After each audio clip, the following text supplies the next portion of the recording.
Do you have the wintertime blues?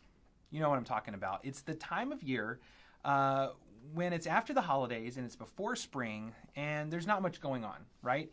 And you wonder if winter is ever going to end and things can get a little bit lonely.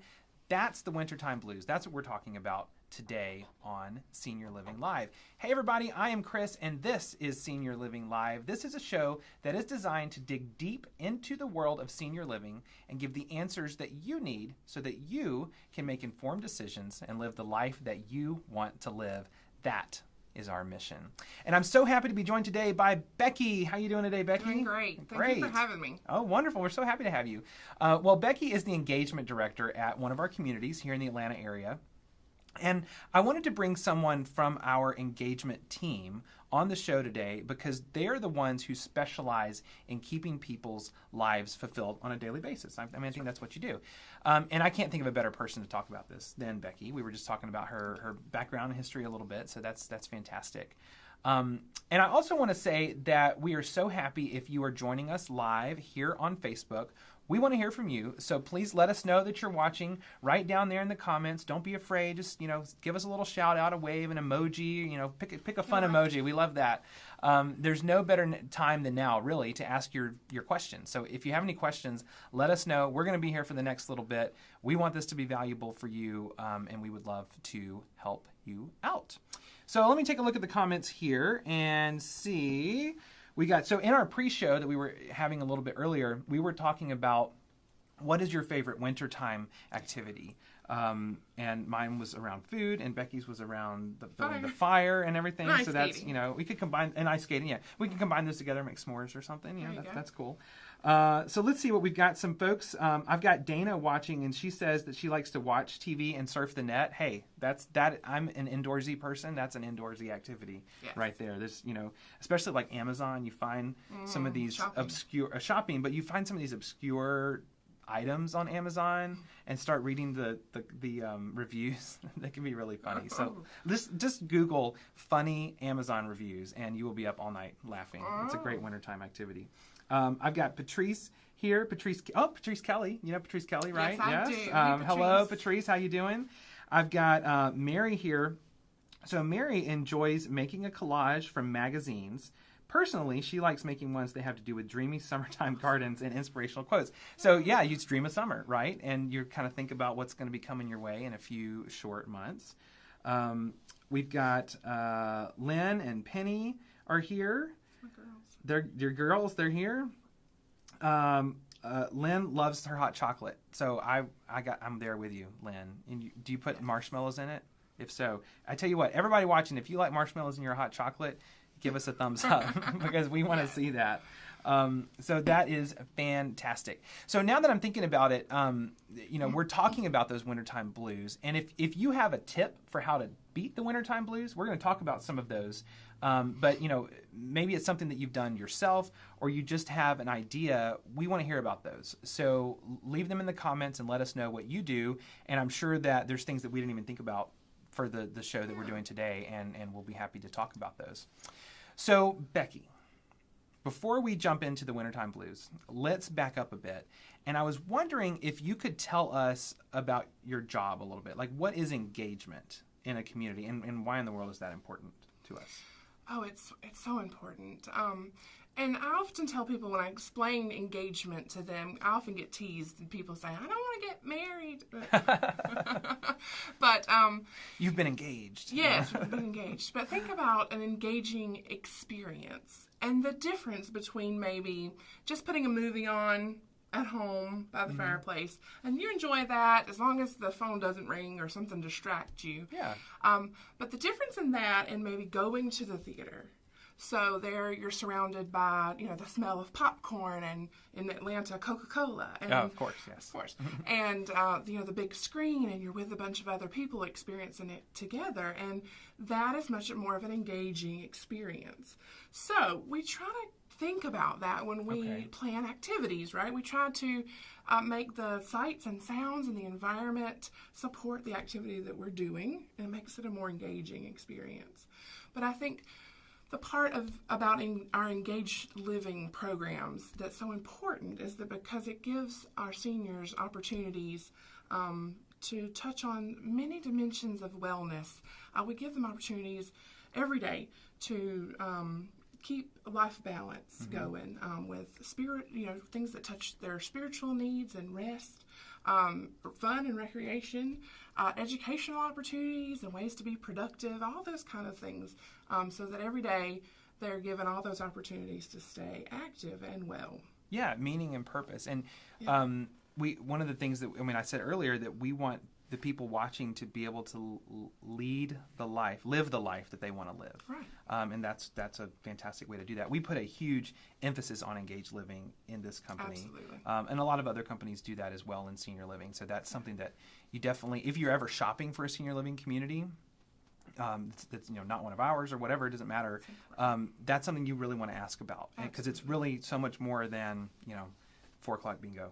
Absolutely. Right. So much more than that. We are able to accomplish so much more, and it's very, very important. Yeah, that's fantastic. So, and I think related to that, we talk a lot here on the show and elsewhere about the idea of socialization. So why do you think that's so important? I think people really do need to stay connected with others. Some people it's different for everybody. Some people are more introverted. And so I think if you have maybe a loved one at home that is that way, maybe that means a good opportunity for a neighbor to come and visit, or a church member, maybe a volunteer that has a pet, pet therapy in your home.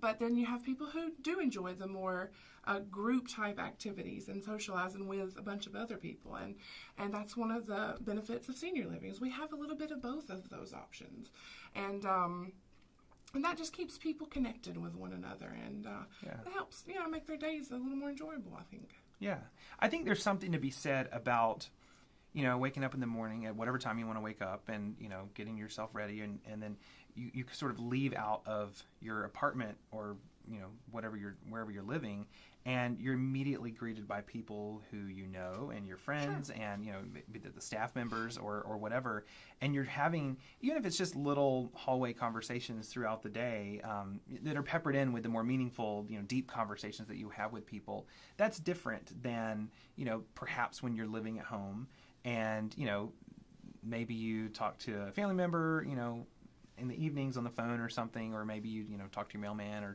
somebody who comes by.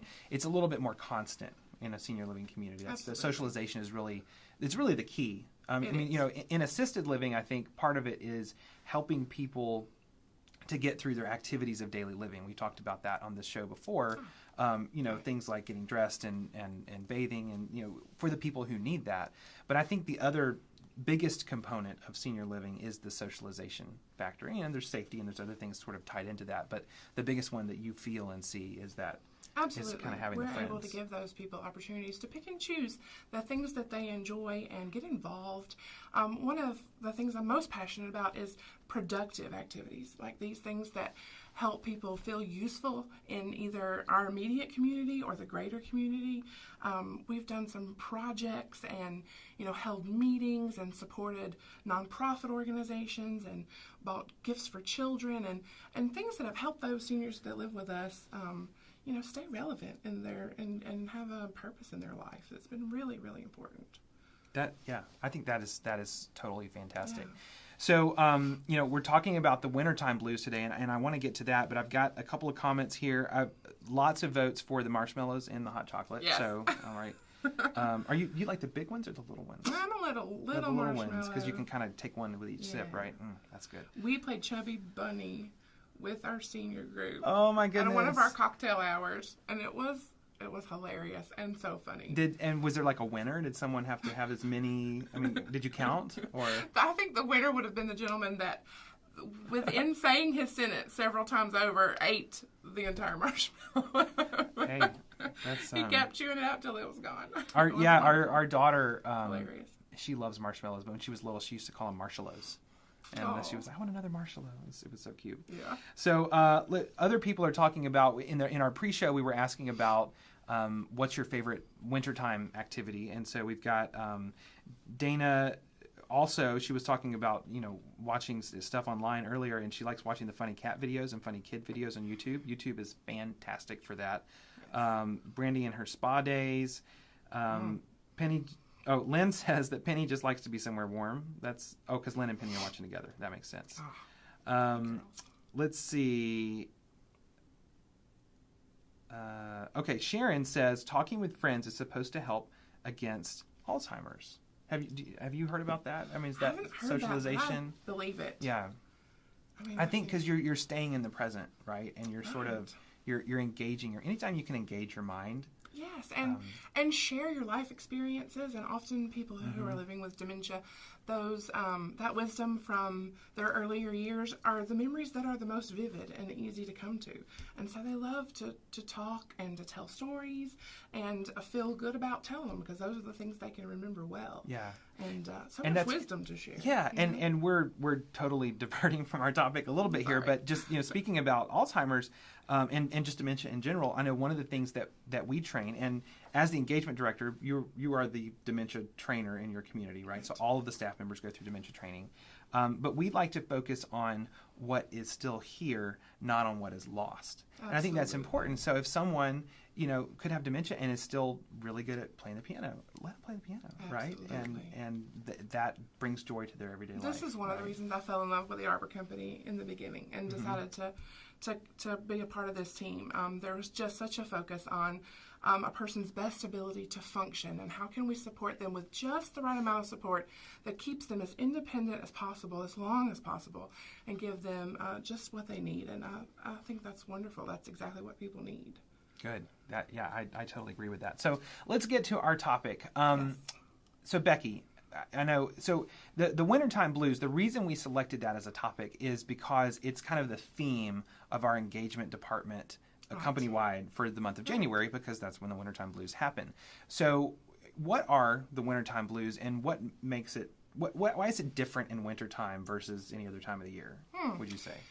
Well, it seems like, one of the biggest things I've noticed is that because the days are shorter, and of course it's cold outside, folks aren't spending as much time outside as they have, and that's a huge thing. The sun, getting sunshine and a little vitamin D and fresh air, I think is good for all of us. And when folks aren't able to spend as much time outdoors, I think it really affects them. And then, like you said earlier, we're coming off of the holidays when there's been a lot of hustle and bustle, a lot of family around. And once the holidays have passed, maybe those folks have gone on to their normal lives. And we're talking about, maybe a little bit of isolation and loneliness that happens. Also, a lot of people get sick. Think about this is flu season. It's kind of big in the news right now. And so maybe, people who get sick or their family members get sick, that may mean they don't get as many visits that come over as much. I've missed a couple of visits with my family recently because they were sick, and I didn't. Yeah, don't want to mess with that, especially with what's going on right now. Right. So I think all of those things kind of have a part in why we have this, downtime after the holidays in January, especially. Yeah, and I think it's important to note, to number one, to recognize it. Yes. To realize that, okay, yeah, I'm feeling a little down right now, and it's okay to talk about it. It's okay. Right. This is totally normal. That lots of people get it. It doesn't matter what your age is. And so what I'd like to do today, if you could help us, is what are some of the things that people can do to quote unquote beat the wintertime blues on their own?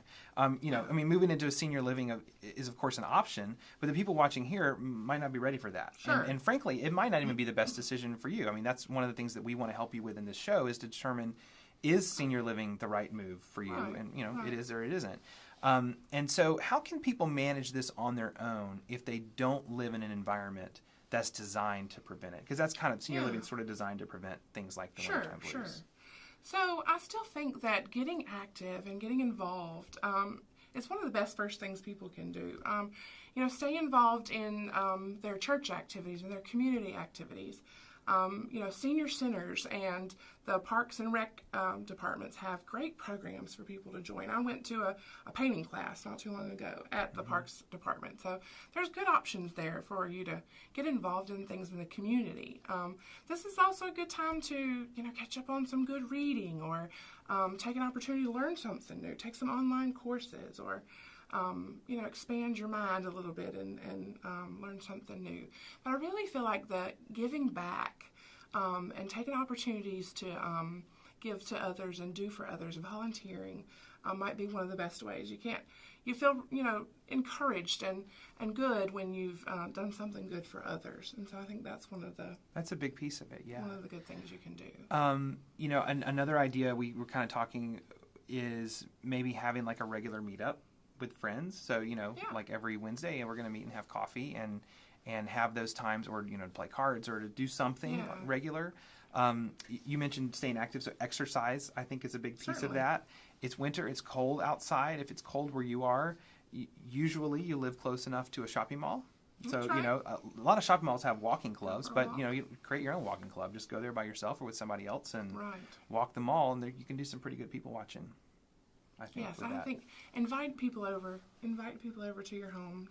Then they'll know that you want some company, and will feel welcome, and you'll spiffy up the house ahead of time, and it just gets you going and motivated to connect with others, and it's a good way to stay active. So you mentioned a couple activities that you've done in your community recently. Any other fun ones that you've done that are one of the most popular ones is Memories and Mimosas. Ooh, okay. So, yes. We, of course, we serve a mimosa, and we have this about 11 o'clock in the morning. But the really cool part about this is that it's an opportunity for a resident to kind of be highlighted. So, ahead of time, I sneak and connect with someone that has a photograph or an object that's really special to them. And we talk about it a little bit ahead of time, so I know, what it's all about. Yeah. And then we bring it to the group, and we don't tell at first who's in the picture or who it belongs to. And we give people an opportunity to just kind of draw from their experiences. When you look at an old photo and you look at the expression on someone's face, you can, kind of decide things about them. And so anyway, we do that for a little bit, and then that resident has the opportunity to reveal that it belongs to them, and why it's special to them. It's one of the great activities we have in our assisted living program. Yeah. Oh, that sounds like so much fun. It's great. And you get your mimosas, and that is fantastic. Yes. So let's go back to the comments here. We've got a few folks that are talking. A couple people, Patrice, Sharon, and Sharon, separate people, mentioned going to the movies and having movie popcorn. That's a good wintertime activity. That's a good way to kind of just keep you moving. Old movies, particularly. Let's see. Oh, Laura Ellen has joined. Laura Ellen is our senior vice president of engagement for the whole company. So she's sending a thumbs up and a clap. Yay! You get both of those. So lots of great topics. A lot of great things that you can do. Does anybody else have any ideas of things that you could do to beat the wintertime blues? And, we've touched on this a bit, but I do want to mention that it's important to talk to people. Find a friend, find a family member, and be open about how you are feeling. Especially if you feel that you have the wintertime blues starting to set in. Sometimes just the act of talking about it can make all the difference in the world. Would you agree with that? I would, and I did a lot of work helping caregivers. And I think that it's really important for caregivers to recognize the signs of burnout and exhaustion, and to speak up for themselves, and to start looking before maybe it's too late, and before they feel that and are just have had it, to find out what resources are available in the community to give them some support and seek those out. Yeah, I think that's super important. Or, and also find a friend, find a family member or someone. And I think that anyone that you talk to about this, don't be embarrassed. That first of all, everyone gets it, and second of all, I don't think anyone would judge you for having the wintertime blues. You just say, hey, I need a friend today, right? So today we have talked about the wintertime blues. And, this is kind of a cutesy name, but it really is an issue that's very real for lots of people. And we don't want to discount that. Depression in seniors is a real thing. And in fact, we actually have a resource on our blog, several of them, but one that I picked out, and I think it speaks very well to this. We'll post a link to that below in the comments to that blog post if you want to take a look. And it's got some other activity type things. Similar, it's not winter specific, but I think it would help you out. If you just, so we'll have a link below in the comments that I think someone is posting for you here in a moment. And also, if you type the word show, SHOW, down in the comments below this video, we'll send a link to that blog post in Facebook Messenger. So if you use Facebook Messenger, you'll get a little message from us. Hopefully the tips we've given you will help you or other people in your life work through this wintertime lull, right? It's a lull, really, because the end is in sight. It's going to get warm. Groundhog Day is coming. Groundhog Day is February 2nd. February 2nd. So that's on Friday this week. So we're very close to the... And how does it work? I should know this. See your shadow, 6 more weeks of winter, if he sees a shadow. And if he doesn't see a shadow... Then it's springtime is coming. Like right then. Okay. Well. Right? Like soon. The next day, right?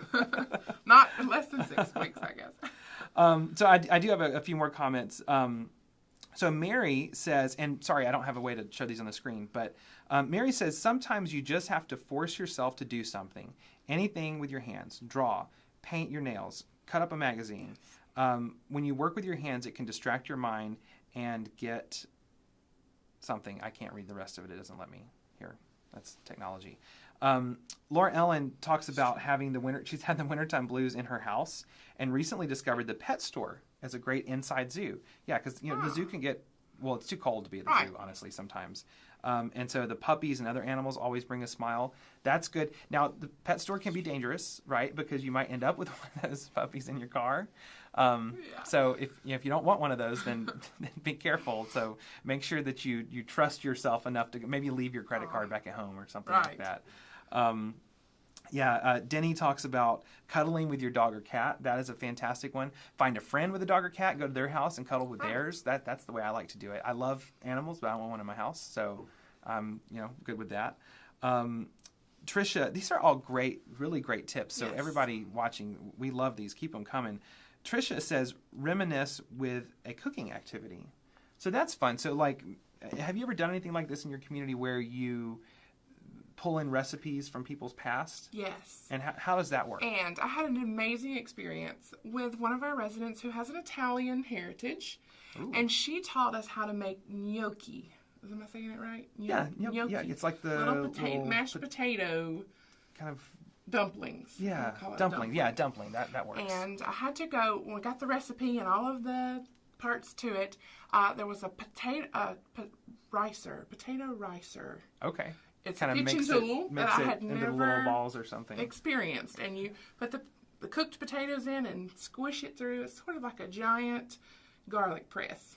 Okay, that makes sense. It was so neat. And we rolled out that dough and we made those dumplings and learned a little bit about her family heritage. And we served those then at our Monday mixer later to the whole group, and they loved it. It was really great. That really sounds an opportunity for her like to share so much fun. Her heritage and a cool recipe and kitchen gadget. and I know a lot of people. This is a lot of the I guess thinking that goes on in people's head, particularly women who are thinking about moving into senior living. It's like, I love to cook, and I won't get the opportunity to do that anymore. And some communities have little kitchens in the apartment, some don't. It just kind of depends. But there are options and things like this where you can cook or bake or do something and share your love of cooking with other people. You just don't necessarily have to do it on a daily basis. That's right. But you have opportunities to do it. Absolutely. So I bet there was a smile on her face. It was that great. day. It was great. And our Bridges group, Tricia is a part of that Bridges group, and they do it every week. Every week they do a cooking activity. So they get an opportunity to roll crescent dough and make a melt chocolate and dip things and all sorts of, opportunities that's to still fantastic. do a little bit of that there. Well, we've got more comments coming in. Robert says, no one dog is enough. And I would agree with you. I just, not in my house. I have 2 small children and I have enough things to clean up after. And so, I think we're good with that. Joy talked about recently joining a bowling league. That's a fantastic way. So you've got a little bit of athletic, you've got a little bit of competition, friendly competition, you've got friends, you got the bowling league, you go out to lunch afterwards, there's lots of opportunity for that. And a bowling game is it's a good afternoon in length, right? So that makes for a great day. That's a fantastic day. And then Mary talks about making a playlist of some of your very favorite songs and listen to it often. That's another good one, right? Yeah. Yes. So And maybe this is a good time of year to listen to like the Jimmy Buffett type of things, where it's like you're thinking about the beach a little more, and you know, you'll be there soon enough, and thinking about that, all of that. Well, if something that we've said today makes you think that you want to explore senior living more, we would love to invite you to one of our communities, or really any other senior living community, you know, that's close to you. You may not live next to one of the Arbor Company communities, and that's fine. There are people there, like Becky, who are skilled in these things, and they're really there to help you. And I think as you are looking for any senior living community, and that's, by the way, something that we do want to focus on in a future show, is how do you shop for senior living? What are the things that you should look for? And one of the things that we believe you should look for is a really rockin' engagement program, because that is what you do day in and day out. And if only they have, you know, bridge on Wednesday afternoons and bingo, maybe you like those things, but that's not enough to really keep your mind active. You're right. And engaged. There's so much more. We've learned so many more ways to bring in those engaging opportunities to people, and that is a huge part of the day-to-day living and the benefit, one of the huge benefits of senior living. So it's definitely something to focus on. You want to find out who's leading these programs and meet them, find out what's going on, how you get your loved one involved. And like you said, we're totally open, although we program and do activities for our residents. We're always open to visitors to come and check it out and do an activity with us, or come get some good ideas. Join our support group for caregivers to find out some ways. And that's something else you should look for in a community, is that the ability to sort of try it out for size. Absolutely. And come in and look at things. Sure, it's a big choice. Yeah, that's fantastic. So if you have any questions that we didn't answer for you today, please leave those in the comments. Keep those suggestions coming too. But leave those questions in the comments, and we'll be sure to cover those in a future show. Or if you think of any topics that you would like for us to cover here, we will add it to the schedule. We'll put it on our calendar. We'll get the right person sitting next to me that's the expert, like Becky, and we'll go to town with it. Our next show is going to be next Wednesday. That's February 7th at 6 p.m. Eastern. And if you want to be notified to get a reminder when we go live, just type the word SHOW, S-H-O-W, below in the comments, and I'll make sure that you get that. And if you saw anything today that you think someone else may find helpful, please share this video with them and mention their name in the comments, and that'll help them to see it. We want to get this information out so that we can help as many people as possible. And it's really about helping you live the life that you want to live. Well, I think that just about does it for us today. Hopefully that the groundhog sees his shadow, right? That's what spring is coming soon. Spring is coming soon. Well, I think that's it. I will see you next Wednesday. Bye-bye, everybody. Bye-bye.